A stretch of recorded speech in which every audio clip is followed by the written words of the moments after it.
मेरे ख्याल है 7 बजे के करीब उसका एक दोस्त है, उसने मुझे फ़ोन किया कि वो आसिफ की डेथ हो गई है। अब मैं समझी कि पता नहीं को किसकी बात कर रहा है, ज़हन में भी नहीं था कि ये आसिफ है।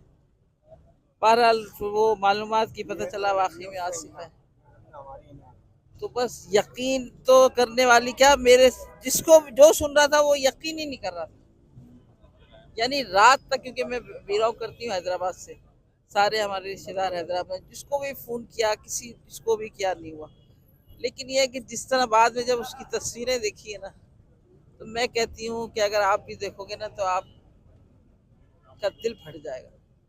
आसिफ से आपकी मुलाकात जाने से पहले हुई थी? हाँ, जाने से पहले हुई थी, फ़ोन पे मेरी बात होती थी, क्योंकि उसकी 2 बीवियाँ थी, तो वो अलग रहता था। बड़ी वाइफ से बच्चे नहीं थे, छोटी वाइफ से उसके 2 बच्चे हैं।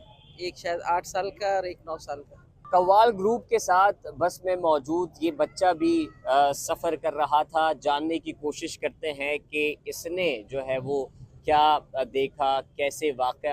मेरे ख्याल है 7 बजे के करीब उसका एक दोस्त है, उसने मुझे फ़ोन किया कि वो आसिफ की डेथ हो गई है।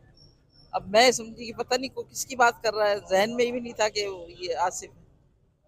बहरहाल वो मालूमात की पता चला वाक़ई में आसिफ है।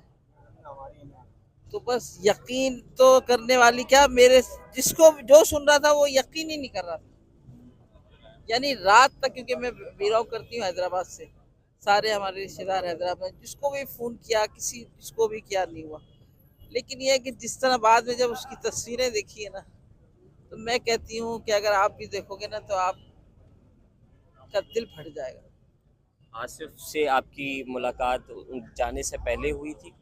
हाँ, जाने से पहले हुई थी, फ़ोन पे मेरी बात होती थी, क्योंकि उसकी 2 बीवियाँ थी, तो वो अलग रहता था। बड़ी वाइफ से बच्चे नहीं थे, छोटी वाइफ से उसके 2 बच्चे हैं। एक शायद 8 साल का और एक 9 साल का। कव्वाल ग्रुप के साथ बस में मौजूद ये बच्चा भी सफ़र कर रहा था। जानने की कोशिश करते हैं कि इसने जो है वो क्या देखा, कैसे वाक़या।